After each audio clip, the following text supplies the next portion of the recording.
भव्यात्माओं, लोकानुप्रेक्षा में अब आगे चलते हैं। अब आएगी गाथा क्रमांक 158। अब यहां से आगे देव और नारकियों की संख्या, उनका अल्प बहुत्व, इसकी चर्चा होगी। तो संख्या प्ररूपना टीका में आएगी, और बाकी अल्प बहुत्व मूल गाथा में आएगा। ठीक है।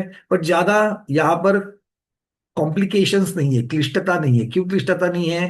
क्योंकि देवनारकियों में लब्ध पर्याप्तक होते हैं क्या? नहीं। सूक्ष्म होते हैं क्या? नहीं। मतलब क्या हो गया? हमें पर्याप्तक अपर्याप्तक की अलग अलग तरीके से चर्चा नहीं करनी पड़ेगी, बादर सूक्ष्म की चर्चा करनी नहीं पड़ेगी। ठीक है। बट इतना इसकी अपेक्षा से बिल्कुल सीधा साधा गणित है। तो चलिए देख लेते हैं गाथा क्रमांक 158। माता जी विराजमान हो चुके हैं, सब लोग दर्शन कर लेते हैं। जय हो रत्नमती माता जी की जय। वंदामी वंदामी वंदामी माता जी। गाथा क्रमांक 158। संखिज्ज गुणा देवा अंतिम पटलादु आनंदम जाव तत्तो ए संक गुणिधा सोहम मम जाव पड़ी पडलम। कह रहे देवा, देवों की चर्चा कर रही है। कहां से देवों की संख्या कहां से बता रहे हैं? अंतिम पटलादु आनंद जाव। आनंदम, आनंदम, आनंद नहीं, आनंदम जाव। द के ऊपर अनुस्वार है, आनंदम जाव। सो देव के अंतिम पटल, देव का अंतिम पटल कौन सा है? जल्दी जल्दी जल्दी जल्दी पहुंच जाओ, पहुंच जाओ। जिसके पास पुण्य है वो पहुंच जाओ देव के अंतिम पटल में। हम तो पहुंच गए, हम तो वही विराजते हैं देव के अंतिम पटल में। कौन है स्मिता दीदी? आनंद अच्युत अरे देव का अंतिम पटल, सर्व गांधी, सर्वात सिद्धी। शैला गांधी दीदी। सर्वार्थ सिद्धी। हाँ, तो दोनों दीदी ने बता सर्वात दिया सर्वार्थ सिद्धि अंतिम पटल जो है सर्वार्थ सिद्धि है। तो सर्वार्थ सिद्धि पटल से लेकर के अब कहाँ आएंगे? सर्वार्थ सिद्धि के ऊपर देव है क्या? नहीं। तो फिर वहां से लेकर के कहा आएंगे? नीचे नीचे नीचे नीचे आएंगे। सो देव के अंतिम पटलादु आनंदम जाव, देव के अंतिम पटल से लेकर नीचे नीचे नीचे आना है। कहां तक आएंगे? कहां तक आएंगे? आनंदम जाव। आनंदम कहने से उन्होंने दिशा भी दिखा दी। सर्वार सिद्धि अनुत्तर से लेकर के आनत, आनत क्या है? आनत किसका नाम है? निशा दीदी, आनत किसका नाम है? इंद्र, इंद्र है। इंद्र है, आनत इंद्र का नाम है। चलो और कौन बताएगा? कुसुम दीदी कलकत्ता आ गए एकदम से। आपका वीडियो ही हिल जाते सब लोगों स्वर्ग, के। स्वर्ग। स्वर्ग है, स्वर्ग। अच्छा, स्वर्ग है। चलो ठीक है। ठीक है ना। यहाँ पर चर्चा देखो, आनत इंद्र, आनत नाम का इंद्र भी है आपका, इसलिए मैंने निषेध नहीं किया। किंतु चर्चा किसकी चल रही है? देवों स्वर्ग। के संख्या की चल रही है। तो अकेले इंद्र की चर्चा चलेगी क्या? नहीं। आनत स्वर्ग के देवों की चर्चा चलेगी। ठीक है। तो यहां पर आचार्य भगवत कह रहे हैं कि अंतिम पटल से लेकर के आनदम जाव, आनत तक आ जाइए। आनत, अब आनत स्वर्ग जो है वो कौन से नंबर का है? 13वां नंबर। हाँ माता जी, क्या कितने नंबर का है? 13वां नंबर का। 13वें नंबर का। बहुत बढ़िया। तो 13वें नंबर का स्वर्ग युगल लगा लेना ये। सबको स्वर्ग युगल पता है, ए विंग बी विंग सबको पता है ना, दक्षिणेंद्र और उत्तरेंद्र के अंतर्गत के सारे पटल। तो ये आचार्य भगवान कह रहे हैं कि वहां तक लगाइए। क्या है वहां तक? संखिज्ज गुना। देवों की संख्या कितनी है? संख्यात संख्यात संख्यात गुने हैं। और आगे क्या कह रहे हैं? तत्तो, वहां से आनत से नीचे क्या कह रहे हैं? उसके बाद नीचे सोहम जाव। सोहम मतलब सौधर्म, सौधर्म स्वर्ग तक। कहा क्या कितना है? असंख्य गुणिदा, असंख्यात गुणे पतिपडलम, प्रतिपटल है। मतलब अनुत्तर से लेकर के आनत स्वर्ग युगल तक, एक पटल से अगले पटल तक की संख्या कितने से बढ़ती जाती है? संख्यात गुना संख्यात गुना संख्यात गुना बढ़ती जाती है।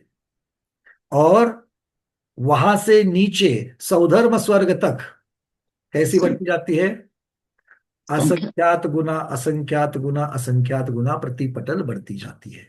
ठीक है। समझ में आ गई बात? किंतु प्रत्येक पटल में कितने देव है, इसकी चर्चा यहां पर आई क्या? नहीं आई। यहाँ पर सिर्फ उन्होंने क्या कहा, एक पटल से दूसरे पटल में क्या हुआ ये उन्होंने बता दिया। अब चलते शुभचंद्र महाराज के स्वर्ग चरणों में, वो हमको इसका डिटेल्स बता देंगे। ठीक है, सब लोग चलेंगे। शुभचंद्र महाराज के स्वर्ग चरणों में बैठ रहे कि नहीं बैठ रहे? बैठ रहे, चलो बहुत बढ़िया।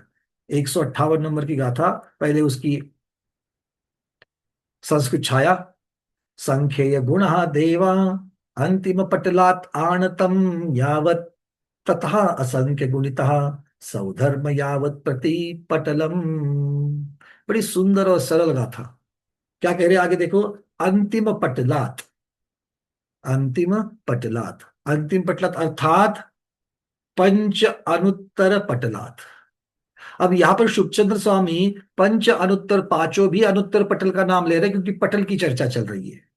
किंतु जब हम गोमटसार जीवकांड में गति मार्गणा में देवों की संख्या देखते हैं, तो वहां पर जब देवीचंद्र सिद्धांत चक्रवर्ती महाराज के चरणों में बैठ करके पढ़ते हैं तो और खुलासा हो जाता है, सर्वार्थ सिद्धि में सबसे कम है। सबसे कम कहां पर है? सर्वार्थ सिद्धि में। तो यहां पर पटल बाय पटल की चर्चा कार्तिकेय अनुप्रेक्षा में है, इसलिए अनुत्तर पटल की अपेक्षा चर्चा की गई है। वहां पर अनुत्तर पटल में भी सूक्ष्म भेद बताते हुए पांचों अनुत्तर में भी सर्वार्थ सिद्धि में देव कम है, ये बता दिया। बात दोनों समझ में आ गई? चलिए बहुत बढ़िया। आगे क्या कहते हैं। अंतिम पटलात अर्थात पंच अनुत्तर पटलात आनत स्वर्ग यावत। सो अनुत्तर पटल से लेकर के आनत स्वर्ग तक, अर्थात आनत स्वर्ग मतलब अकेला आनत स्वर्ग लेना है क्या? इसका खुलासा कर रहे हैं। आनत स्वर्ग युगल पर्यंत। तो आनत स्वर्ग पगल मतलब क्या है? तो 13वें और 14वें स्वर्ग के जो स्वर्ग युगल है उसके जितने पटल है, उसके जितने पटल है उन सभी पटलों तक, मतलब 13वां और 14वां स्वर्ग के प्रथम पटल तक। प्रथम पटल तो नीचे से शुरुआत होता है और हम लोग ऊपर से आ रहे हैं, इसलिए हमको प्रथम पटल तक आना है। ठीक है, तो इस तरीके से समझना है। क्या कहते हैं। संख्यात गुणा देवा भवंती। कितना है? संख्यात गुणा देवा भवंती। तो संख्यात संख्यात गुणा देव है। और फिर आगे तत्र अंतिम पटले। तत्र अंतिम पटले, तत्र मतलब किसके? जिसकी चर्चा चल रही थी, आनत स्वर्ग युगल के अंतिम पटल। अंतिम पटल मतलब कौन सा? अब यहां पर ऊपर से नीचे आ रहे तो नीचे वाले पटल, वहां से कहा तक तत्रांतिम। अब वहां से लेकर के अंतिम पटल, अंतिम पटल कौन सा होगा? नीचे सौधर्म स्वर्ग का होगा। तो सौधर्म स्वर्ग तक आते तक पल्या संख्या तैक भाग मात्रा अहमिंद्र सुरहा। क्या कह रहे हैं देखो आप। तत्रांतिम पटले पल्या संख्यात एक भाग मात्रा अहमिंद्र सुरहा। तो जहां पर अहमिंद्र होते वहां पर अहमिंद्र लगाना, जहां पर सुर होते वहां सुर लगाना, दोनों की चर्चा यहां पर की गई है। और कितना है? पल्या शब्द होने से असंख्यात का अ उसके साथ जुड़ गया, इसलिए पल्या के असंख्यात वे एक भाग मात्र, मतलब पल्य को असंख्यात वे भाग मात्र प्रमाण अगर आप कर लोगे तो उतना यहां पर कह रहे हैं। आगे क्या कहते हैं। पंचांतरे नवानुत्तरेशु। यहां पर थोड़ा सा हमें शब्द में गड़बड़ लग रही है। जब हमने स्वाध्याय कर रहे थे इसका तो हमें पता चल गया यहां पर नव अनुदिशेशु ऐसा कहा चाहिए। तो यहां पर उन्होंने क्या किया, नव अनुत्तरे ऐसा हिंदी में नीचे ठीक है, संस्कृत में यहां पर हमें प्रिंटिंग मिस्टेक लगती है क्योंकि पंचानुत्तरे और नवानुत्तरेशु ये शब्द लगा रहे हैं। हिंदी में ठीक से उन्होंने नवानुदिश लिखा है। ठीक है, तो वहां पर थोड़ा मार्क कर लेना और फिर इसको क्लियर कर लेना बाद में। आगे क्या कहते हैं। पंच अनुत्तरे पहली संख्या हो गई। उसके बाद नव अनुदिशेषु दो हो गए। ऊर्ध्व ग्रैवेयक त्रये। ऊर्ध्व ग्रैवे के कितने ग्रैवे रहते हैं? उसके अंदर तीन रहते हैं, है या? उपरीमा उपरीमा उपरीमा मध्यमा उपरीमा हिट्टीमा, ये तीन वाले वहां पर हो जाते हैं। फिर मध्य वाले तीन, मध्य ग्रैवेक त्रये उसके तीन बता दिए। मज्जिमा हिट्टीमा मज्जिमा मज्जिमा मज्जिमा उपरीमा, तो ये तीन हो गए।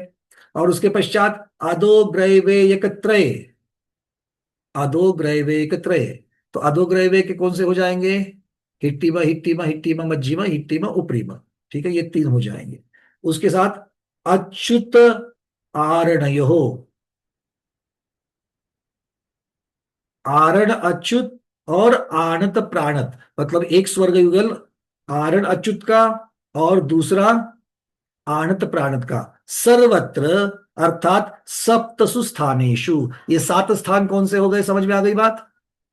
अगर हम लोग गिनते जाएंगे तो समझेगा, अनुत्तर, अनुदिश, ऊपरी ग्रह वेग, मध्य ग्रह वेग, अधोग्रह वेग, 15वां 16वां स्वर्ग युगल और 13वां 14वां स्वर्ग युगल, आनंद प्राप्त अरुणच्युत के। ठीक है, ये 7, ये सप्त स्थानेषु क्या है, प्रत्येकम, प्रत्येक के, देवानाम पल्या संख्यातत्वेपि संख्यात गुणत्व संभवात। क्या कह रहे हैं, देखो यहां पर कह रहे हैं कि ये जो 7, 5 अनुत्तर, 9 अनुदिश, 3 ऊर्ध्व ग्रहवेग, 3 मध्य ग्रहवेग, 3 अधो ग्रहवेग, अच्युत, आरण और प्राणत आनंद, इन 7 स्थानों में से प्रत्येक में यद्यपि देवों का प्रमाण पल्य के असंख्यातवे भाग है, तो एक एक में कितनी संख्या है, पल्य के असंख्यात विभाग प्रमाण है एक एक भाग में। ठीक है, किंतु एक से दूसरे पटल में कितने हैं, तो बोले संख्यात गुना है। ठीक है, क्लियर आ गई बात, समझ में? ये सबको समझ में आ रहा है? मतलब एक फ्लोर के ऊपर असंख्यात है, कितने असंख्यात, पल्ले के असंख्यात विभाग प्रमाण, ऊपर वाले में पल्ले के असंख्यात विभाग प्रमाण, उसके ऊपर पल्ले के असंख्यात विभाग प्रमाण, किंतु यहां से ऊपर वाला, ऊपर वाले से नीचे वाला, ऊपर से नीचे नीचे जब आते हैं तो बढ़ते बढ़ते जाते कितने, संख्यात गुना संख्यात गुना संख्यात गुना बढ़ते जाते हैं। चलिए आगे, अब कह रहे हैं ततो ततः आनत पटलात अधो धो भागे, अधो धो, अधो के बाद में प्लुत है, मतलब वहां पर अ छिपा है, अधो अधो भागे, कहां से, अब आनत पटल से लेकर के नीचे आओ, आनत पटल से अधो अधो भाग कहां तक, सौधर्म स्वर्ग पर्यंतम, सौधर्म स्वर्ग के पूरे 31 पटल तक, प्रतिपटलम, प्रतिपटलम मतलब पटलम, पटलम प्रति, अर्थ क्लियर कर रहे हैं वहां पर, प्रतिपटल का भी अर्थ क्लियर कर रहे हैं, कितने हैं, असंख्यात गुणत्वात, तो आगे पटल टू पटल, एक पटल से अगले पटल में असंख्यात असंख्यात गुना है, आनत प्राणत तक संख्यात गुना थे और वहां से नीचे असंख्यात असंख्यात गुना है। अब चलते हैं आगे, आगे कह रहे हैं तत्संख्या गोमट सारोक्ता लिख्यते। जब शुभचंद्र महाराज नेमिचंद्र महाराज के चरणों में बैठ रहे हैं तो आपको और हमको कहाँ चलना चाहिए, वही चलना चाहिए, कहा गोमट सार की गति मार्गणा में। ठीक है, अब आचार्य भगवान यहाँ पर वो जो गाथा है, वो गाथा यहाँ पर नहीं दी गई है, यहाँ पर टीका में अपराजेश्वरी महाराज ने गाथा नहीं दी है, किंतु हमने गाथा उसको सोच ली। कौन सी गाथा है, गाथा 160 नंबर की गाथा, 160 नंबर की गाथा यहां से हम आपको शेयर कर रहे हैं, किसकी, गति मार्गणा की।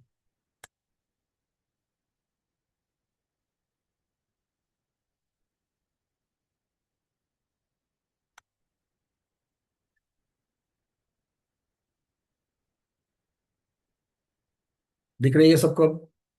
160 नंबर की गाथा, क्या लिखा है देखिए, तिन्निसयजो यनानम वेसद छप्पन अंगुलाणम च कदिहिद पदरम वेतरम जोईसियानम च परिमाणम। आगे कह रहे हैं यहां से, तत्तो एगार नवसग पनचौ नियमूल भाजिदा सेड़ी पल्ला संख्ये जदिमा पत्तेयम आनदादिसुरा। 162 नंबर की गाथा का डायरेक्ट अभी संबंध यहां पर लगा रहे, और पहले जो हमने गाथा कही थी उसका आगे संबंध आने वाला है, तो हमने दोनों गाथाओं को आपको यहां पर बताया। पहले इसको ले लेते, क्या कह रहे हैं ये, कि तत्तो, अब यहां पर तत्तो शब्द आ गया है 161 नंबर की गाथा की अपेक्षा से। क्यों, क्योंकि यहां पर उन्होंने, इसलिए हमने पहले आपको ये गाथा बताई थी 160 नंबर की, क्योंकि इसके अपेक्षा से 162 नंबर की गाथा बताई गई है। या क्या कह रहे हैं, पहले तो उन्होंने व्यंतरों का प्रमाण बता दिया, फिर ज्योतिषी देवों का प्रमाण बता दिया, फिर भवनवासी देवों का प्रमाण बता दिया, और उसके बाद सौदर्भेशन स्वर्ग के देवों का प्रमाण बता दिया, कहा गोमट सार में। और फिर गोमट सार में क्या कर दिया, नीचे से उतर ऊपर तक चले गए, सौधर्भ स्वर्ग से कम कम कम होते होते होते होते ऊपर चले गए, ऐसा बताया। और कार्तिकेय अनुप्रेक्षा में अपराजित सूर्य महाराज क्या कह रहे हैं, अपराजित सूर्य महाराज नहीं, शुभचंद्र महाराज क्या कह रहे हैं, मैंने गलत बोल रहा हूं तो इसे क्षमा करना। शुभचंद्र महाराज जो टीका लिखे हैं, शुभचंद्र महाराज क्या कर रहे हैं, ऊपर से नीचे आते बढ़ते बढ़ते आ रहे कर रहे हैं। फर्क समझ में आ रहा है सबको?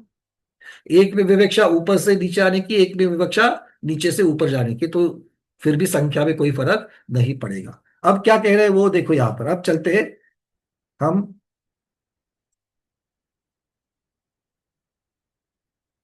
तत्संख्या सबको दिख रही है संस्कृत। तत्संख्या गोमठ सारोक्ता लिख्यते, क्या लिखा है? अब यहां पर शुरुआत शतार सहस्त्रार स्वर्ग युगले से कर दी। क्यों ऐसा किया? शतार सहस्त्रार से शुभचंद्र स्वामी ने क्यों शुरुआत कर ली? कौन बताएगा? जल्दी जल्दी फटाफट। आपका ध्यान कितना गाथाओं की तरफ है समझ में आएगा, दीपा दीदी। इसके पहले 12वें स्वर्ग तक का हुआ, उसके नीचे के। तेरहवें तेरहवें स्वर्ग हाँ, तक, 13वें आनंद स्वर्ग प्राणत तक तक का हुआ। हुआ। हाँ अभी हाँ, नीचे वाले स्वर्ग का ले रहे वर्ण। बहुत बढ़िया, आनंद प्राणत तक का हुआ था। इसलिए उसके नीचे कौन सा है? शतार सहस्त्रार है। इसलिए शतार सहस्त्रार से लेकर के आगे की गाथा करें भाई। सबको समझ में आ रहा है क्या? जग जाओ। हाँ बहुत बढ़िया। चलो, शतार सहस्त्रार स्वर्ग युगले निज चतुर्थ मूलेण भाजित जगत श्रेणी प्रमिता देवा भवंती। तो शतार सहस्त्रार स्वर्ग युगल की देवों की संख्या कितनी है? निज चतुर्थ मूलेण, चतुर्थ वर्गमूल से।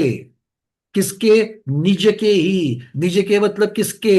जिसको भाजित करने जा रहे हो। किसको भाजित करने जा रहे हो? जगत श्रेणी को भाजित करने जा रहे हो। अर्थ क्या हो गया? जगत श्रेणी को जगत श्रेणी के ही चतुर्थ वर्गमूल से भाजित करने पर जो संख्या आएगी वो संख्या देवों की संख्या होगी। कौन से देवों की? शतार सहस्त्रार के देवों की होगी। चलिए, शतार सहस्त्रार कौन सा स्वर्ग है? यहां पर लगा लो, 11वां और 12वां स्वर्ग। लिस्ट में अपने दिख रहा है क्या सबको? हाँ, ये गति मार्गणा की ही आपकी पीडीएफ है। और उस पीडीएफ में लिखा है 11वां 12वां स्वर्ग शतार सहस्त्रार कितने हैं? जगत श्रेणी को जगत श्रेणी के चतुर्थ वर्गमूल से, निज वर्गमूल चतुर्थ मूल। तो निज मतलब किसका? जिसको भाग देना है उस जगत श्रेणी के ही चतुर्थ वर्गमूल से भाग लगा दिया। कितना उत्तर आएगा? असंख्यात ही आएगा। बात समझ में आ रही है? अब जगत श्रेणी मतलब कितना लेना कल्पना दीदी? कल्पना सेठ दीदी, जगत श्रेणी मतलब कितना लेना?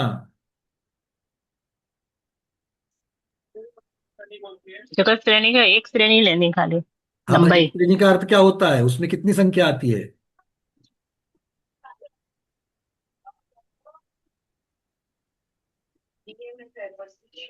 कौन बताएगा? और कुसुम दीदी मुंबई, जगत श्रेणी मतलब कितना? 7 राजू। हाँ तो सात, कुछ तो बताइए। सात राज्य क्या है? लंबा है, चौड़ा है, मोटा है, क्या है? लंबाई लंबाई 7 राजू लंबाई। और चौड़ाई मोटाई कितनी?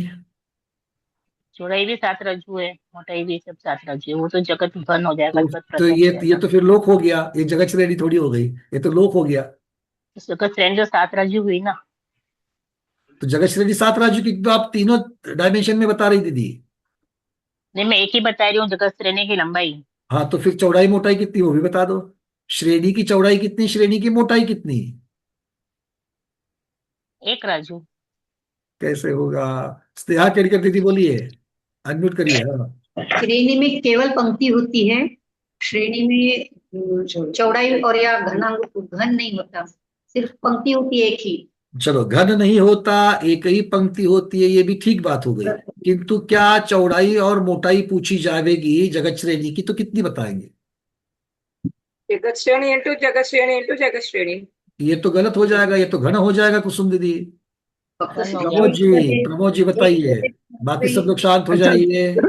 जगत श्रेणी का ये तो जगह मतलब ये तो 7 राजू तो वो लंबाई हो गई। उसके बाद एक प्रदेश इंटू एक प्रदेश। बहुत सुंदर। हाँ बराबर।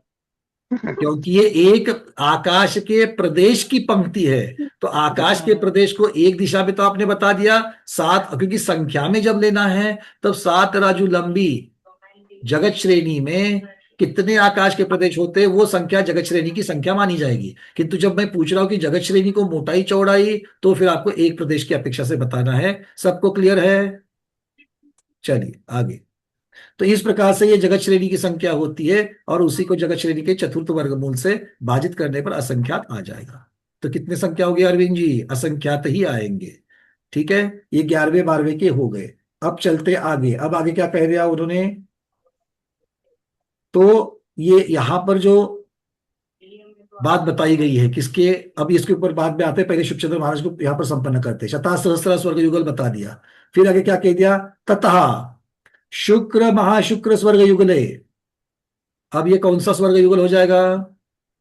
9वां और 10वां स्वर्ग युगल हो जाए। मतलब स्वर्ग युगल एक, उसपे 9वां और 10वां स्वर्ग आएगा। निज पंचम मूलेन भाजित जगत श्रेणी मात्रा देवा भवंती। तो अब कितने होंगे? देखिए, अब नौवा और दसवां ले लेते हैं। नौवा दसवां स्वर्ग जगत श्रेणी को जगत श्रेणी के ही पंचम वर्गमूल से, उन्होंने पंचम बता दिया था तो पांचवें वर्गमूल से ये भाजित कर दिया। क्लियर है? ये देखो भाई, हाँ तो कहो ना तो कहो, कुछ तो बोलना पड़ेगा, है ना। चलिए, प्रश्न तो आपके मैं लूंगा ही लूंगा। फिर चलते आगे। आगे क्या कह रहे हैं? तथा लांतव कापिष्ट स्वर्ग युगले निज सप्तम मूलेन भाजित जगत श्रेणी प्रमिता देवा भवंती। अब उसके नीचे वाला कौन सा सातवां आठवां स्वर्ग है? कौन सा स्वर्ग आएगा? सातवां और आठवां, लांतव का अभिष्ट है सातवां आठवां। कौन सा मूल बताया था यहाँ पर? निज सप्तम मूलेन, चार पांच के पश्चात सातवां मूल बताया था, सातवां वर्गमूल। तो सातवें वर्गमूल से भाजित करने पर जो आएगा असंख्यात, वो वाला सातवें आठवें स्वर्ग का, लांतव कापिष्ट स्वर्ग का है। फिर कह रहे हैं तथा ब्रह्म ब्रह्मोत्तर स्वर्ग युगले निज नवम मूलेण भक्त जगत श्रेणी मात्रा देवा स्यु। तो ब्रह्म ब्रह्मोत्तर पांचवा और छठवा स्वर्ग युगल, तो इस स्वर्ग युगल में निज अर्थात जगत श्रेणी के ही नवमें वर्गमूल से भाजित जब हो जाएगा, किसको? जगत श्रेणी को ही भाग देंगे तो संख्या आएगी। तो नौवा वर्गमूल दिख रहा है पांचवें सर्वेश सर्ग ब्रह्म ब्रह्मोत्तर में। क्लियर है ये? चलिए फिर आगे अब बता रहे हैं तथा सनत कुमार माहेंद्र स्वर्ग युगले निजैकादश मूलेन भाजित जगत श्रेणी मात्रा देवा। किसके बारे में बोल रहे हैं अभी? सनत कुमार माहेंद्र, तीसरा चौथा स्वर्ग, और उसको निज जगत श्रेणी को ही एकादश मूलेन, 11वें वर्गमूल से, देखो 11वें वर्गमूल से जगत श्रेणी को ही भाग लगा दिया, जगत श्रेणी के 11वें वर्गमूल से, तो तीसरे चौथे स्वर्ग की संख्या आ गई। सबको समझ में आ गया? चलिए अब चलते थोड़ा सा आगे, यहां तक की बात है, और आगे सौधर्म ईशान स्वर्ग युगल तक जाना है। तथा सौधर्म ईशान स्वर्ग युगले श्रेणी गुणित घनांगुल तृतीय मूल प्रमिता देवा भवंती। अब तक श्रेणी को भाजित किया गया था, अब तक श्रेणी को भाजित किया गया था। अब क्या कह रहे हैं? श्रेणी गुणित, अब श्रेणी को गुणा करना है। किससे गुणा करना है? घनांगुल तृतीय मूल प्रमिता। तो चलिए ये कैसे बनेगा देख लेते हैं। देखो सौधर्म ईशान, ये हरे रंग में लिखा है, सौधर्म ईशान स्वर्ग के देवों की संख्या जगत श्रेणी को गुणा करना है। किससे? घनांगुल के तृतीय वर्गमूल से गुणा करना है। दिख रहा है आपको? तो ये बन जाएगा असंख्यात। तो ये असंख्यात, कौन सा असंख्यात? ये सौधर्म ईशान स्वर्ग का असंख्यात बन जाएगा। ठीक है? अरे हाँ याद आ,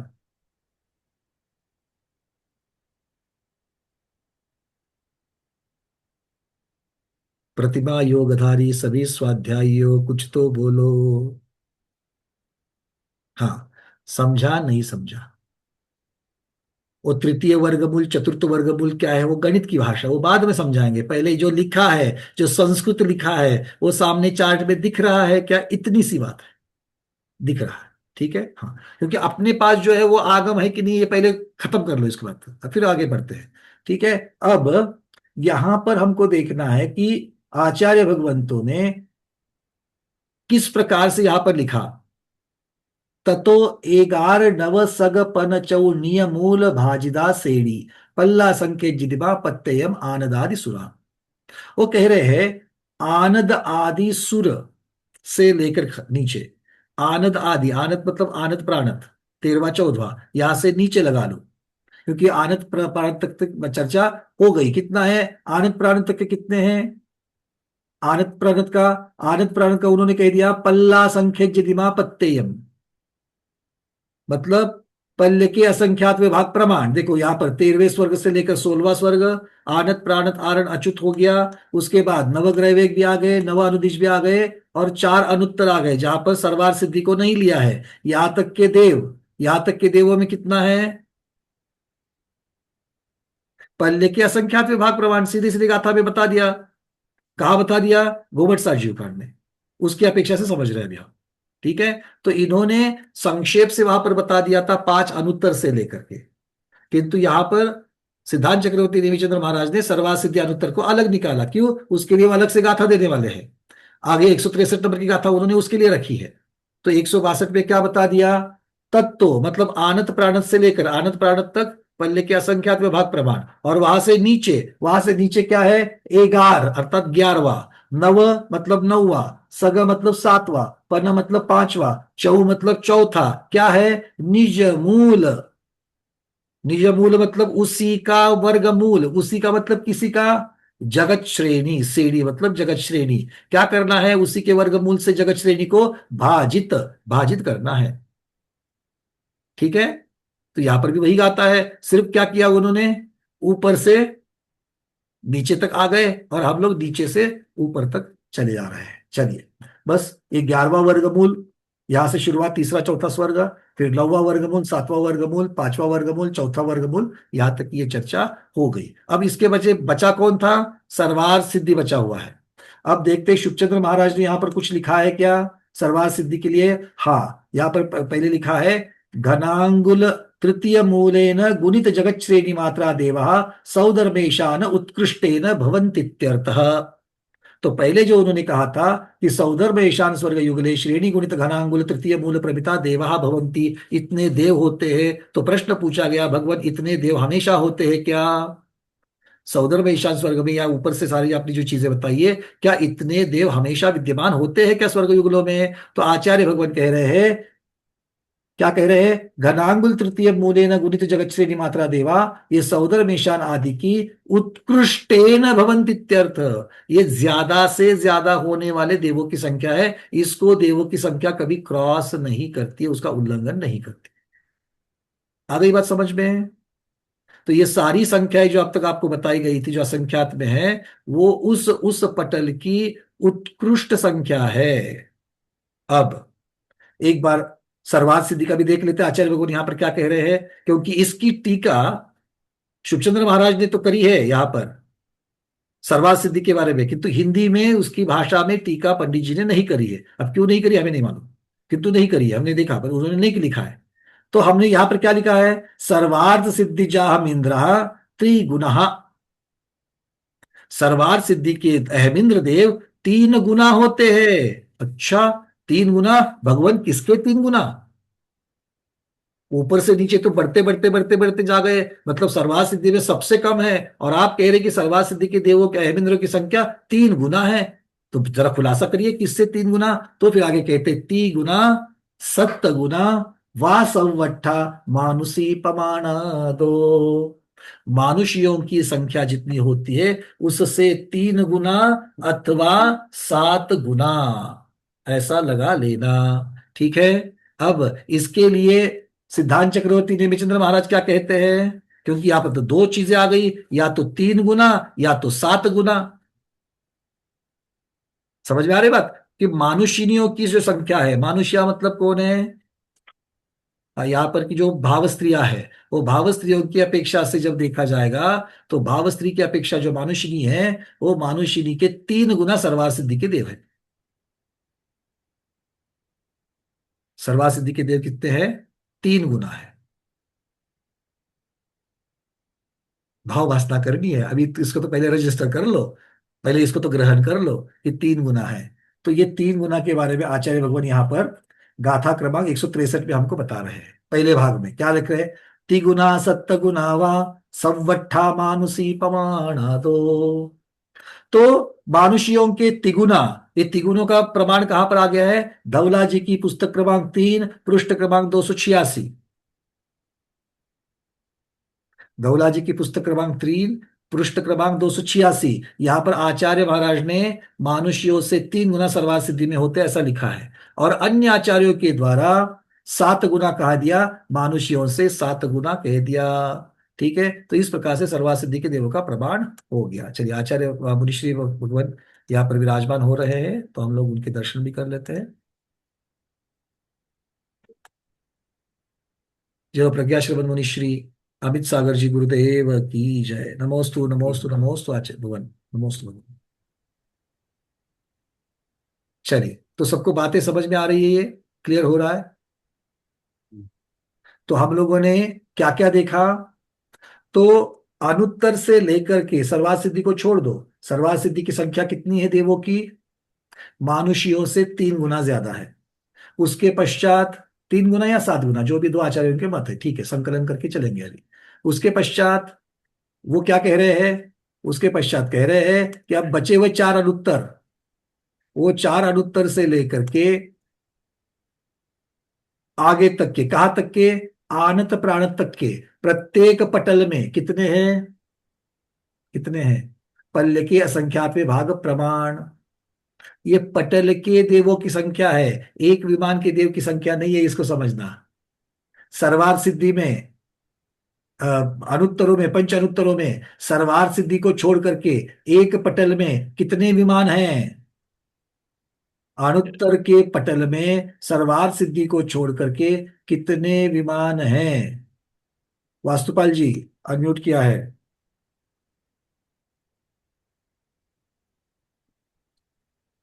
अनम्यूट देखिए जरा, होता है क्या? चलिए, मनीषा शाह दीदी। पहले पटल से नीचे का पटल संख्या अनुत्तर में गुना। एक मिनट, अनुत्तर के कितने पटल है? अभी हम लोगों ने गतिमान गणना में देखा था, ये थोड़ी देर पहले, थोड़े समय पहले कार्तिक अनुप्रेक्षा में भी लिया था हम लोगों ने। 5 पटल। पटल 5 नहीं, पटल एक ही होता है। पटल का अर्थ होता है एक फ्लोर, एक एक लेवल में, उसको पटल कहा, एक स्तर में। ठीक है। और कितने विमान हैं? 5 विमान हैं। विजय वैजयंत अपराजित जयंत अपराजित, ये 4 हो गए, 4 मुख्य दिशाओं में। और बीचों बीच में इंद्रक विमान कौन सा है? सर्वार्थ सर्वार्थ सिद्धि है। अब सर्वार्थ सिद्धि को अलग निकाला तो उस पटल में कितने विमान बचे? 4 विमान बच गए। प्रकीर्णक विमान नहीं होते हैं। समझ में आ गई बात? इसको याद रखना है, इसलिए मैं बीच बीच में पूछ रहा हूं। चलो, वहां से लेकर के आनंद प्राणत तक आ जाओ। आनंद प्राणत तक प्रत्येक पटल में, अब उस पटल में कितने कितने बढ़ते बढ़ते जाएंगे विमानों की संख्या? सभी में विमानों की संख्या बढ़ती बढ़ती बढ़ती बढ़ती जाएगी। अनुदिश में, अनुदिश के पटल कितने होते हैं? नव अनुदिश 9 के पटल कितने होते हैं? 9 पटल। 9 होते हैं, ऐसा मनीषा दीदी को कहना है। रितु दीदी, कितने होते हैं? पटल तो एक ही होता है, हाँ, विमान 9 होते हैं। देखो विमान 9। समझ में आ गई बात मनीषा दीदी? हाँ, पटल एक ही है। पटल का मतलब फ्लोर, हमने इसलिए बता दिया, एक फ्लोर में 4 फ्लैट, एक फ्लोर में 9 फ्लैट, ऐसा समझ लेना। ठीक है, चलिए। तो इस प्रकार से 9 है। तो 9 विमानों के मिल करके कितने हो जाएंगे? पल्ले के असंख्यात में भाग प्रमाण होंगे। उसके नीचे आ जाओ। उसके नीचे कौन होगा? उसके नीचे कौन होगा? अनुदिश के नीचे कौन होगा दीपा दीदी? ग्रेवेक, 9 ग्रेवेक। 9 ग्रहवेग। तो 9 ग्रहवेग में से पहले 3 उपरिम ऊर्ध्व उपरिम ग्रहवेग, फिर मध्य ग्रहवेग, फिर अधो ग्रहवेग, इस प्रकार से प्रत्येक पटल में कितने हैं? तो नव ग्रहवेग के 9 पटल। तो 9 पटल के प्रत्येक पटल में पल्ले के असंख्यात विभाग प्रमाण, किंतु नीचे नीचे नीचे आ रहे तो प्रत्येक पटल से नीचे वाला पटल संख्यात गुना ज्यादा ज्यादा होते जाएगा।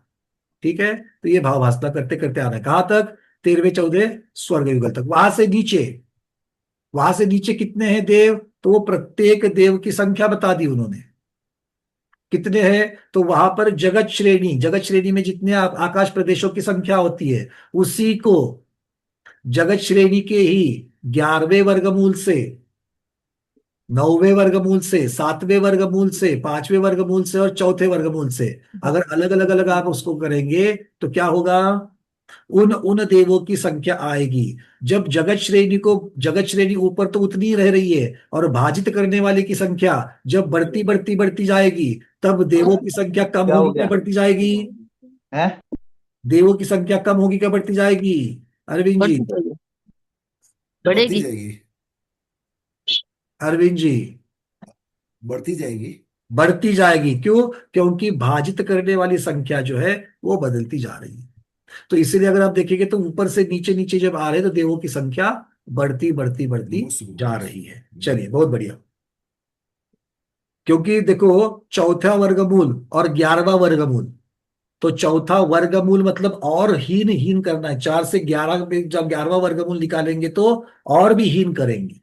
ठीक है। और भी हीन करेंगे मतलब क्या है? जहां पर ज्यादा हीन करोगे वहां पर कम संख्या आएगी, और कम संख्या से भाजित करोगे तो उत्तर ज्यादा आएगा। तो इस प्रकार से इसको समझते समझते जाना है। चलो, अब यहां तक तो आपने तीसरे चौथे स्वर्ग तक तो आपने जगत श्रेणी को भाजित किया है। किंतु पहले दूसरे स्वर्ग युगल में क्या बोल दिया उन्होंने, जगत श्रेणी को गुना करो। तो जगत श्रेणी को भाजित करने से ज्यादा देवों की संख्या आएगी या जगत श्रेणी को गुना करने से आएगी? जगत श्रेणी को गुना करने से आएगी। समझ में आ गई? तो पहले दूसरे स्वर्ग में क्यों ज्यादा देव है, तो वहां पर इस प्रकार से बता दिया कि जगत श्रेणी को गुना करना, किसी भी संख्या आगे की जो भी हो, घरांगुल का तृतीय अंगुल वगैरह जो भी उन्होंने बता दिया। तो ये बात समझना है, ऊपर क्या है, भाजित भाजित करते आए हैं, यहाँ पर गुणाकार करते आ गए। क्लियर है? अब सर्वार सिद्धि के देव, सर्वार सिद्धि में कैसे जाते हैं? ज्यादातर उपशम श्रेणी में 11वें गुण स्थान में मरण आयु पूर्ण कर लो, ऐसी महाविशुद्धि के साथ जो अंतर मुहूर्त के लिए वीतरागी बन चुके थे। 11वें गुण स्थान में पूरा का पूरा उपशांत मोह है, मोह जो है वो उपशांत हो गया है, बिल्कुल कोई भी वहां पर उद्रेक नहीं है मोह का, ना दर्शन मोहनी का है ना चारित्र मोहनी का है। तो भगवान अंतर मुहूर्त के लिए वो महामंदिराज वीतराग बन चुके हैं। ऐसे वीतराग भावों के साथ में अगर आयु पूर्ण न करे 11वें गुण स्थान में, तो कहा सर्वार सिद्धि जाते हैं। तो सर्वार सिद्धि के देवों की संख्या देखो, यहां पर जितने भाव स्त्री है, तो भाव स्त्री से कितने हैं, 3 गुना या 7 गुना, मतलब भाव स्त्री की संख्या, मनुष्यनी की संख्या यहां पर कम है, उससे ज्यादा सर्वार सिद्धि के देव है। इस बात को समझना है। ठीक है? क्लियर है? क्योंकि पुरुष वेद से ही ज्यादा चढ़ रहे हैं, इस प्रकार से समझ जाता है। चलो अब यहां तक तो आ गए भाई। यहां तक क्या, अगर आपके प्रश्न होंगे तो पूछो। प्रभु जी प्रश्न है, पूछिए। नहीं, अभी आपने क्या बताया, पुरुष वेद से मतलब मनुष्यनी तो हो गई, मनुष्यनी तो आपने बता दी, तो मनुष्यनी की संख्या तो वैसे पुरुषों से ज्यादा ही है मेरे ख्याल से। नहीं, मनुष्यनी की संख्या पुरुषों से ज्यादा थोड़ी। यहाँ पर मनुष्यनी का अर्थ भाव मनुष्यनिया है, भाव स्त्रियां, शरीर से पुरुष हो सकती है। आप यहाँ पर महाराज जी कुछ कह रहे हैं, महाराज जी बोलिए। जहां भी मानुषी शब्द का प्रयोग किया है जी, और मूल संस्कृत में मानुषी शब्द का प्रयोग है, और मानुषी शब्द से जो द्रव्य से पुरुष वेदी है, भाव से स्त्री वेदी है, उसे मानुषी शब्द प्रयोग किया है। समझ में आ गई बात? एक द्रव्य स्त्री है, एक भाव स्त्री है। आप हमारे सामने जितने भी महिलाएं बैठी हुई है, शरीर से स्त्री है कि नहीं है, तो ये द्रव्य स्त्री हो गई है। और किंतु कोई पुरुष में है, शरीर से पुरुष है और भाव से स्त्री है, तो वो मानुषिनी कह दिया है। ठीक है? तो और उनकी तिरंज संख्या, को, जो तिरंज भाव से स्त्री वेदी है, द्रव्य से पुरुष वेदी है, उसे योनि मति तिरंज कहा है। जी, तिर्यंचों ने उसको योनिमति कहा। दो शब्दों को ध्यान में रखोगे, कभी मार्गना से नहीं भटको। बहुत बढ़िया। वहां पर योनिमति कहा कि पुरुष से द्रव्य, द्रव्य से पुरुष तिर्यंच नर है, और भाव से वो स्त्री, मतलब मादा के जैसा है। हाँ, किंतु नर मादा द्रव्य की अपेक्षा से वर्णन करेंगे, और योनिमति भाव स्त्री तिर्यंच की अपेक्षा से वर्णन करेंगे। हाँ। समझ में आ गया सबको? चलिए लिख लो कहीं ना कहीं। तो ये बार बार हमको मिनिस्ट्री मिलेंगे नहीं रिमाइंड कराने के लिए। जब भी महाराज जाते हैं हम लोगों को रिमाइंड कराते हैं इस चीज को, हम लोग भूल जाते हैं। ठीक है ना? देखो, द्रव्य से, तिर्यंचों में द्रव्य से नर और मादा, ये द्रव्य के हो गए। और योनिमति द्रव्य से पुरुष तिर्यंच या नर तिर्यंच, और भाव से स्त्री तिर्यंच या मादा तिर्यंच, उसको योनिमति कहा। केवल कर्म भूमि के मनुष्य तिरंज में द्रव्य और भाव की भिन्नता होती है। जी, वेद वैषम्य में जिसे कहा गया। वेद वैषम्य, भोग भूमि में और देव में, नारकी में उनका जो द्रव्य है वही भाव है। जी बिल्कुल, वहां पर वेद वैषम्य नहीं होगा। हाँ, ठीक है? तो ये चीजें जो है, एक बार मनुष्य अपने दिमाग में क्लियर रहे तो फिर बार बार उसको अपन को खोजना नहीं पड़ेगा। जी, तो अब मूल मानुषिनी के बारे में लिख लो। मानुषी शब्द का प्रयोग किया है। अब मानुषिनी के बारे में, मनुष्यनी और मानुषी में अंतर है। एक मिनट में मानुषिनी के बारे में लिख दो। यहाँ पर पहले मानुषिनी लिखो सब लोग। मानुषिनी के बारे में लिखो, शरीर पुरुष का और मन या भाव स्त्री का। शरीर पुरुष का और अंदर मन स्त्री का, तो ये कहलाती है मानुषिनी। मानुषी, मानुषिनी, मानुषी, मानुषिनी, मनुष्यनी, मनुष्य, मानुषनी प्राकृत भाषा है। हाँ, और संस्कृत में मानुषनी प्राकृत है। और जी मनुष्य मानुषी शब्द जो है संस्कृत है। जी जी।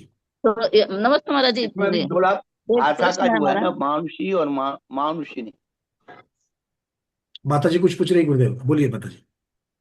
ये हम एक जगह पढ़े थे कि मनुष्य ने क्षयिक सम्यक दृष्टि हो सकती है क्या, तो यही भाव भाव स्त्री। शाइक सम्यक तो हाँ हाँ, तीनों, वही वही ठीक है। शाइक सम्यक तो मानुषी तीनों, सूत्र, शाइक सम्यक तो हाँ, तीनों वेदों, तीनों शर्वात भावों के विधि साथ हो में सकता है। मानुषी के तीनों सम्यक कहे, मानुषी मानुषी मतलब के भाव स्त्री होगी, तो भाव स्त्री के द्रव्य स्त्री के तो क्षयिक सम्यक दृष्टि होगा क्या? नहीं होगा। नहीं होगा, नहीं होगा। तभी मेरे ये गोल हो गया अभी पता चला, अभी मालूम पड़ा कि भाव स्त्री होने से पर देखिए क्षयिक हिंदी माता जी, टीकाकारों ने उसको खुलासा नहीं किया है और जो है उसका अर्थ का अनर्थ किया है। जी जी, पिछली बार भी कह दिया था माता जी। देखिए यहाँ पर भावों से तीनों भी अगर वेद होंगे, पुरुष स्त्री या नपुंसक, भाव से तीनों में से कोई भी वेद हो, किंतु शरीर से पुरुष होना चाहिए, हम्म तब जाकर के, तब जाकर के क्षयिक। क्षयिक सम्यक तो और शपथ श्रेणी चढ़ करके केवल ज्ञान तक प्राप्त कर सकते हैं। 14 गुणस्थान हो जाएंगे उनके। मैं दो पंकज तीन दिन जी, से पूछना चाह रही हूँ, एक जगह पढ़ी थी ये राजवार्तिक, ये जी जी, इसमें उसी पढ़ी कार्य थी, गुरुदेव कर रहे हैं। यही तीन बात है। लिंग, लिंग में तीन लिंग है, संज्ञा में मैथुन संज्ञा है, और कषाय 9 कषाय में 3 वेद हैं, और वेद मारगना में 3 वेद हैं। गुरुदेव का बहुत अच्छा लगता है ये, जब भी उदाहरण आता है खिलौने का उदाहरण गुरुदेव अब इसके बाद में देंगे, क्योंकि ये इतना पक्का बैठ गया दिमाग में। लिंग, उसके बाद में संज्ञा, वेद, कषाय और संज्ञा, ये 4 चीजें। पहले लिंग, लिंग के बाद संज्ञा, संज्ञा के बाद कषाय, कषाय के बाद में वेद। वेद। और इसी से वो जो खुलासा है धवला जी का, उसकी भी चर्चा हुई थी पिछली बार, कि जो हाँ, अंतर मूर्त 93 में नंबर बदलता सूत्र है, का। अंतर मूर्त में कषाय के जैसा बदलता है, तो कषाय की अपेक्षा से जब वर्णन आता है तो कषाय अंतर मूर्त में बदलती है, उसके जैसा नहीं बदलता है। ये इसका अर्थ वहां पर कर लेना है, क्योंकि भाव वेद जो जन्म के साथ में है वही मरण तक रहेगा। किसी भी जीव का भाव वेद जो जन्म के साथ में है वही मरण तक रहेगा, उस भाव में पूरा का पूरा वही रहेगा। तो चलिए, लिंग कारण है संज्ञा में, संज्ञा कारण कषाय में, कषाय कारण वेद में। वेद में, बहुत बढ़िया। कारण के होने पर कार्य हो जरूरी नहीं है, पर जब भी कार्य होगा बिना कारण के नहीं होगा। बहुत सुंदर।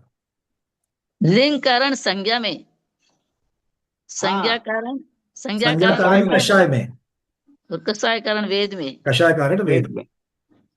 क्योंकि वेद जो है स्त्री पु और भाव पुरुष, ये चारित्र मोनीय कर्म के 9 कर्म के भेद है, तो कषाय उसकी 2 कषाय उसकी कारण हो गई वेद की। और इसीलिए 7वें गुणस्थान के ऊपर ध्यानावस्था में भले वेद कहे वो कार्यकारी नहीं है, बस वो क्यों कहे गए उसका कारण उपस्थित है, इसीलिए जब तक उसका नाश नहीं होता तब तक वो उपस्थित है, इसीलिए वहां पर वेद कहे गए हैं। हाँ, हाँ प्रमोद जी ये पूछिए। बहुत बड़ी मैं कह शंका रहा का था अभी, समाधान है। जी नहीं मैं अभी ये पूछ रहा था, ये मतलब कंफर्म हो गया, ये अगर स्त्री भी तो दोनों तीनों वेद में आ सकती है ना, जो द्रव्य से स्त्री उसके भी तीनों वेद हो सकते हैं कि नहीं? द्रव्य हाँ, होते हैं। कर्मभूमि में तो, हो सकते हैं, तो कर्मभूमि उसमें में हो सकते मनुष्य हैं। नहीं, तो उसमें मनुष्य नहीं, उसमें से मनुष्य नहीं आएगा कि नहीं आएगा स्त्री में से? नहीं आएगा, क्योंकि द्रव्य से स्त्री, ये बात ही खत्म हो गई। अच्छा, वही मेरा मतलब है, द्रव्य से क्योंकि स्त्री अगर स्त्री द्रव्य से स्त्री, अगर द्रव्य से स्त्री वालों में अगर आप वहां पर मानुषिनी कहेंगे तो 14 गुणस्थान द्रव्य स्त्री के साथ कैसे होंगे, क्योंकि मानुषिनी के हाँ 14 गुणस्थान होते हैं। ठीक ठीक। ठीक है ना। चलिए, तो ऋतु गति दीदी। मार्गना में नहीं, गति मार्गना में 14 गुणस्थान तीनों वेदों के गए, जी जी जी, क्योंकि ये तीनों वेदों गुरुदेव से। इसीलिए क्योंकि वो भाव वेद मार्गना पूरी की पूरी भाव वेद की अपेक्षा भावेद, से है। हाँ, भावेद बोलते हैं ना। भाव वेद की अपेक्षा ही वेद मार्गना है। ऋतु दीदी आपका प्रश्न पूछिए, विजय लक्ष्मी दीदी उसके बाद चलेंगे। ये चर्चा काफी बार हो चुकी है, याद कर लो फिर। चलो हाँ। नमस्ते महाराज जी, वंदना भी माता जी, वंदना भैया जी। भैया जी, हमने अभी संख्या मार्गना में पढ़ा था कि मनुष्यों से मनुष्यनियों की संख्या 3/4 है, तो वो मनुष्यनी और ये मानुषी। देखो वहां पर जो चर्चा हो रही है, मानुषिणी शब्द जहां जहां पर आ गया है वहां पर भाव स्त्री ही लगाना। नहीं, वहां तो मनुष्यनी था। चलो अब हाँ, मनुष्य नहीं है तो भाव स्त्री की चर्चा चलेगी। देखो पर्याप्त मनुष्य नहीं, ये शब्द आ गया, सबसे कम पर्याप्त पुरुष वेदी, वेद की अपेक्षा से वर्णन कर रहे हैं। सबसे कम पर्याप्त पुरुष वेदी और नपुंसक वेदी, पर्याप्त की अपेक्षा। उसके बाद उससे अधिक पर्याप्तक मनुष्यनी, उससे अधिक पर्याप्तक मनुष्य, उसके अधिक अपर्याप्त मनुष्य, और उससे अधिक सबसे अधिक सामान्य मनुष्य। क्योंकि मनुष्य के जब 5 भेद किए जाते हैं तब ये चर्चा आती है, या 1 अधिक 4 एक किए जाते हैं तब इस प्रकार से आते हैं। मतलब अच्छा, यहाँ इसमें पर मनुष्य है। जहां द्रव स्त्री वेदी है वहां पर केवल स्त्री शब्द प्रयोग किया है। बहुत बढ़िया, ये इसको समझने का ये बहुत बड़ा युक्ति है ये। जहां पर सिर्फ स्त्री शब्द आएगा या फिर मादा शब्द आएगा वहां पर वो द्रव्य स्त्री है। धबला की जो पहली पुस्तक का 93 सूत्र है उसमें शंका उठा करके कहा, पूछा गया, हुंडा सर्वनिकालेषु सम्यक दृष्टि स्त्रीषु किम न उत्पद्यन्ते। हुंडा सर्वनिक काल के दोष से सम्यक दृष्टि को स्त्रियों में उत्पन्न मान लो, तो वहां द्रव्य स्त्री का कथन किया गया है, तो उन्होंने फिर निषेध किया तन्ना। अच्छा, बहुत बढ़िया। वहां स्त्री शब्द प्रयोग किया है। स्त्री भेद का प्रयोग करने से क्या होता है, स्त्री भेद और स्त्री में अंतर क्या है? स्त्री भेद तीनों गतियों में पाया जाएगा। क्या? जी, एक बात सुन लीजिए, स्त्री भेद के जीव तीनों गति में, नरक को छोड़ करके तीनों गतियों में पाए जाते हैं। जी, मनुष्य, तिर्यंश और देवों में पाए जाएंगे स्त्री वेद। और अकेला स्त्री शब्द प्रयोग किया है उन्होंने मनुष्य गति की मार्गना में। स्त्रीषु किमना उत्पद्यन्ते, धबला जी की पहली पुस्तक के 93 नंबर के सूत्र में वीरसेनाचार्य ने शंका उठा करके समाधान किया है। गुरुदेव, इसका अर्थ ये हो गया कि मनुष्य गति की स्त्री अर्थात द्रव्य स्त्री हो गई, तिर्यंच गति हाँ। की तिर्यंचिनी ये अर्थात द्रव्य से स्त्री तिर्यंच हो गई, और देवी शब्द से देविया जो है वो देव गति हाँ। की स्त्री हो गई, द्रव्य स्त्री हो गई। और तिरंज गति की जो तिरंज गति में जो द्रव से पुरुष हैं, भाव से स्त्री हैं, वो योनिमति तिरंज है। योनिमति कहा गया, मतलब योनिमति और तिर्यंचिनी इसमें से फर्क करना पड़ेगा। तिर्यंचिनी हाँ। तिर्यंच की द्रव्य स्त्री हो गई, और योनिमति जो है वो भाव स्त्री हो गई। हाँ, इसी प्रकार यहाँ से स्त्री और मानुषी या मनुष्यनी ये सब जो है भाव से स्त्री वेदी हैं और द्रव से पुरुष वेदी है। जी जी जी। इसमें क्या अंतर है? द्रव्य से पुरुष वेद और भाव से स्त्री वेद। यही तो अंतर बता रहे, वो जो है 9वें गुण स्थान तक चलेगा, देखिए माता जी, 14वें गुण स्थान तक जाएगा, मुख्यतः से केवल जो 5वें गुण स्थान तक चलेगी। परिणामों में क्या अंतर? हाँ, क्या है? परिणाम के बारे में कह रहे हैं माता जी। देखिए, ये वेद वैषम्य का अर्थ ये हो गया, शरीर पुरुष का है तो अपेक्षा क्या है, पुरुष के जैसे विचार करे। पुरुष के जैसे विचार मतलब स्त्री के साथ रमन की इच्छा हो। ये हम लोग इस प्रकार से एक एक वर्णन हो गया पुरुष का। अब शरीर तो पुरुष का और अंदर भाव स्त्री के, अंदर भाव स्त्री के मतलब वो पुरुष के साथ रमन करने की इच्छा। मतलब शरीर तो पुरुष का है और फिर भी पुरुष के साथ ही रमन करने की इच्छा है, ये हो गई भाव स्त्री जो हमें। और इसके बारे में तो हमें ऐसा तीनों आगे के से लेने की लक्षण जरूरत ही नहीं है। जीव आजू कांड बाजू में में हम दिए लोग आज भी हुए हैं। देखते हैं इस प्रकार के जीवों को। तीनों के लक्षण जीव कांड में दिए हुए हैं। जी जी जी, वेद के। चाररि स्वयं दोषे न छाला परम विदोषेन छादन थीला जम्मा तम्मा सा बन्या थी। स्त्री का, पुरुष का और नपुंसक का, ये तीनों द्रव्य भेद का लक्षण वहां दिया हुआ है। जी, तो कहने की बात यही है कि भाव स्त्री की अपेक्षा वहां पर मुख्यतः से रमन करने की इच्छा की अपेक्षा से वहां पर वर्णन किया गया है। चलिए थोड़ा सा आगे बढ़ते हैं। विजयलक्ष्मी दीदी बोलिए, उसके बाद ललिता दीदी, क्योंकि अपना विषय पूरा का पूरा वेद वार्गणा की तरफ जा रहा है। बोलिए। नमोस्तु महाराज जी, नमोस्तु नमोस्तु, वंदा भी माता जी। मुझे पूछना था कि अगर द्रव्य से पुरुष है और भाव से स्त्री है तो उसको मनुष्य नहीं बोलते हैं, करेक्ट? जी। तो अगर स्त्री द्रव्य से है और भाव पुरुष के है तो उसको क्या बोलते हैं? उसको भी द्रव्य स्त्री ही कहेंगे। भाव पुरुष वेदी द्रव्य स्त्री। ऐसा भाव पुरुष वेदी अभी द्रव्य। क्या कहते हैं ये आगम की अपेक्षा वर्णन आ गया कि आगम में उल्लेख क्या है, ठीक है ना। तो उसको तो कहेंगे पुरुष वेदी द्रव्य स्त्री, ये कहेंगे उसको। उसको अलग कोई नाम नहीं दिया क्योंकि उसका कोई अलग से वहां पर कोई वर्णन नहीं होता, उसका कोई अलग से उसकी विशेषता नहीं है, इसलिए उसका कोई अलग वर्णन नहीं है उसका। जैसे तिर्यंच में भी दिया है कि जी अगर द्रव्य से वो पुरुष है तिर्यंच और भाव उसकी स्त्री है तो वो योनिमति। वो पुरुष हाँ वेदी मादा, पुरुष वेदी हाँ हाँ तिर्यंच मादा ऐसा कहेंगे उसको, सब उसको हाँ योनिमति वगैरह अलग से कोई उसको हाँ नाम नहीं देंगे। उसको नहीं वैसा ही मतलब इसमें भी मनुष्य में भी हाँ, ऐसे वो है। अलग से कोई नाम नहीं उसको। अच्छा अच्छा यहाँ पर समझ। अलग नाम देने की जरूरत क्यों पड़ गई? क्योंकि इन अलग कैटेगरी से कुछ विशेष कार्य होते हुए दिख रहे हैं, जैसे कि 14 गुणस्थान होते हुए दिख रहे हैं, इसलिए उनको अलग से गिनाया। हम्म। ललिता दीदी। नमोस्तु महाराज श्री वंदना भैया और हाँ जी। प्रतिमाधारी को वंदना माता जी वंदा में महाराज श्री सम्यक दर्शन के साथ तो भाव स्त्री वेद भी नहीं होता, द्रव्य तो होता ही नहीं है, भाव से भी स्त्री वेदी नहीं बनती। एक तो ये चीज, एक भैया अभी कह रहे थे कि 11वें गुण स्थान में मरण होता है तो सर्वार सिद्धि में जाता है। भैया 7वें गुण स्थान में ही आयु का बंध, उत्कृष्ट आयु का बंध। 7वें गुण स्थान में भी मरण करके कोई मुनि महाराज का अगर मरण हो रहा तो सर्वार सिद्धि जा सकता है। देखो, आप जो बात कर रही है ललिता दीदी, एक आयु बंध की अपेक्षा कर रही हो, हम मरण की अपेक्षा कर रहे हैं। नहीं, हम क्योंकि मरण सर्वा की देखो, आयु बंध वहीं तक होता है, हम ये कह अरे रहे हैं भाई कि ठीक है, 7वें गुण स्थान में मरण कोई मुनि महाराज का अगर हो गया तो वो जा सकते हैं सर्वार सिद्धि। तो उसमें कोई विशेष रूप से जो वर्णन जब चल रहा है ना, तो आप सूक्ष्म रूप में क्यों जाते हो? हम विशेष रूप से कह रहे हैं कि सर्वार सिद्धि से पक्का जाएंगे। वैसे तो कहा है कि उपशम श्रेणी उतरते वक्त अगर जाओगे तो पहले स्वर्ग तक जा कर सकते हो, वो सर्वार सिद्धि से पहले स्वर्ग तक।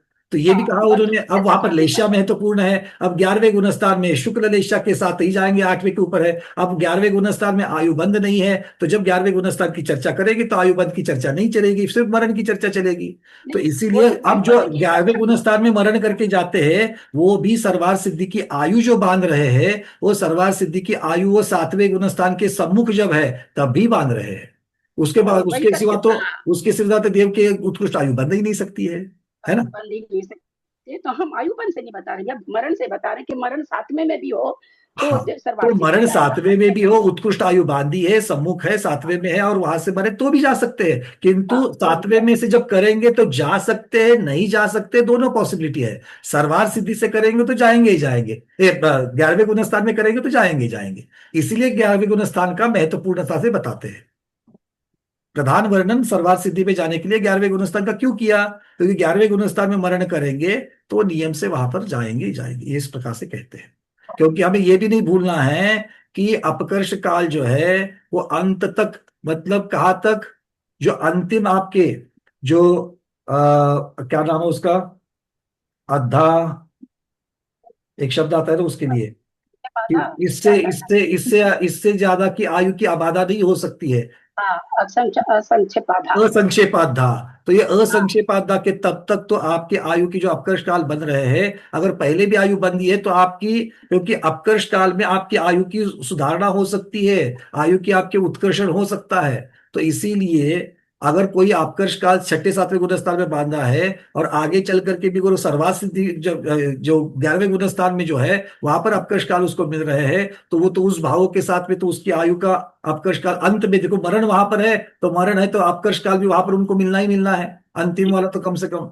तो इसका मतलब है तब उनके जो भाव होंगे उससे उनकी आयु उत्कर्षण हो सकती है। तो इसीलिए 11वें गुणस्थान में जो मरण करते हैं वो 11वें गुणस्थान में मरण की अपेक्षा सर्वार सिद्धि प्रधानता से कहते हैं। अभी आप जब सिद्धांत की अपेक्षा जाओगे, नियम की अपेक्षा जाओगे, 7वें गुणस्थान वाले भी जा सकते हैं, 7वें गुणस्थान में जो मरण कर रहे हैं वो भी जा सकते हैं, कोई प्रॉब्लम नहीं। तो भैया ये सिद्धांत और नहीं बन रहा है 7वें गुणस्थान की दीदी, और एक बात, 7वें गुणस्थान की बात जो है वो श्रेणी से बाहर है, क्योंकि 7वां गुणस्थान श्रेणी में नहीं आता। तो श्रेणी की चर्चा जब करते हैं तो श्रेणी की अपेक्षा 11वें 9वें 8वें 11वें 10वें 9वें 8वें में अगर आप चर्चा करो तो मुख्यतः से 11वें की चर्चा करिए। हाँ बोलिए।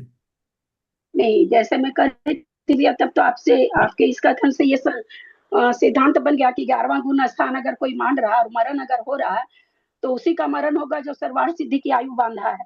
फिर ये नहीं, जरूरी नहीं, प्रधानता से वर्णन किया है तो ये नियम नहीं बनता, ये प्रधान वर्णन है। नियम नहीं बनता। हाँ, ये प्रधान वर्णन है ना, ये अलग है, उदय देखो अलग है, सत्व अलग है। हाँ, देखो ऐसा है, स्वरूप भेद और स्वामी भेद करिए। दिक्कत यह है कि बंध नीचे ऊंचे के गुणस्थान में होता है, उदय नीचे के गुणस्थान में भी होता है। बंध नीचे के गुणस्थान में हो गया, उदय ऊपर के गुणस्थान में हो गया। तीर्थंकर वृक्षि का बंध 7वें 8वें गुणस्थान के उधर तक होता है, उदय जो है 13वें गुणस्थान में जाके होता है। इसीलिए गुरुदेव की वाणी जो हम दिमाग में रखे हैं ना, स्वरूप स्वामी अनुयोग मार्गना, ये चार चीजें समझ में रखना। तो चार चीजों की अपेक्षा से वर्णन करोगे तो फिर इधर उधर कौन से निक्षेप से वर्णन चल रहा है, कौन से नए से वर्णन चल रहा है, ये अपने आप उसके साथ आ जाता है। चलिए आगे बढ़े थोड़ा सा, क्योंकि समय भी पूर्ण होने जा रहा है, क्योंकि आज हमें ये आगे बढ़ना है, ये गाथा पूर्ण हो जाएगी। चलिए कहाँ तक आए थे? त्रिगुना सतगुना ये तो हो गया। तो अब चलते हैं गाथा क्रमांक 159 की तरफ। 158 नंबर की गाथा यहाँ तक पूर्ण हो गई। अब 159 नंबर की गाथा में चलते हैं। अब यहां पर अभी तक देवों में उन्होंने सिर्फ कल्पवासी देवों का ही वर्णन किया है, भवन व्यंतर और ज्योतिष की चर्चा नहीं हुई है, वो आगे आएगी। उसके पहले बीच में वो नरक की चर्चा करना शुरू कर रहे हैं। नारकियों की संख्या 159 नंबर में। सत्तमन सत्तमनारयहिं तो असंक गुणिदाहवंति नेरयिया जावय परमं नरयं बहु दुःखा होन्ति हे दिट्ठा। तो कह रहे सप्तम नारय हिंतो, सप्तम नारय हिंतो, सातवें नरक के नारकी, यहां से लेकर के अब ऊपर, क्योंकि सातवें नरक से नीचे कोई नारकी है क्या? नहीं, वहां से ऊपर ऊपर की तरफ आ जाओ। कहां तक? जावयम जावय पड़भम नरयम, पहले नरक तक के जीव। असंख्य गुणिदा हवंती, असंख्यात असंख्यात गुना है। सातवें से छठे में, छठे से पांचवे में, पांचवे से चौथे में, चौथे से तीसरे में, तीसरे से दूसरे में, दूसरे से पहले में। कितना है? असंख्यात असंख्यात गुना, ज्यादा ज्यादा ज्यादा है नारकी। नारकियों में ऊपर ऊपर चलो नीचे से तो नारकियों की संख्या बढ़ती है, और देवों में नीचे से ऊपर तक चलो तो देवों की संख्या कम होती है। ये उल्टा समझ लेना। अब आगे क्या कह दिया? नेरैया असंग गुणिदा हवंती, नेरैया अर्थात पहले नरक से लेकर के हेड टिट्टा, नीचे नीचे नीचे तक, बहुत दुखा होती, बहुत दुख है। पहले नरक से दूसरे नरक में बहुत ज्यादा दुख है, दूसरे से तीसरे में ज्यादा है, तीसरे से चौथे में ज्यादा है, चौथे से पांचवे में। और इतना ही नहीं, तो पहले नरक के अगर एक पटल से दूसरे पटल की चर्चा करो तो एक पटल से निचले वाले पटल में भी बहुत दुख है। फिर दुखों की वहां पर जो क्या कह सकते हैं इंटेंसिटी, या उसकी जो दुख की जो मर्यादा है, वो भी वहां पर नीचे नीचे नीचे नीचे ज्यादा ज्यादा होती जाएगी। चलिए अब क्या कहते हैं शुभचंद्र महाराज, देख लेते हैं 159।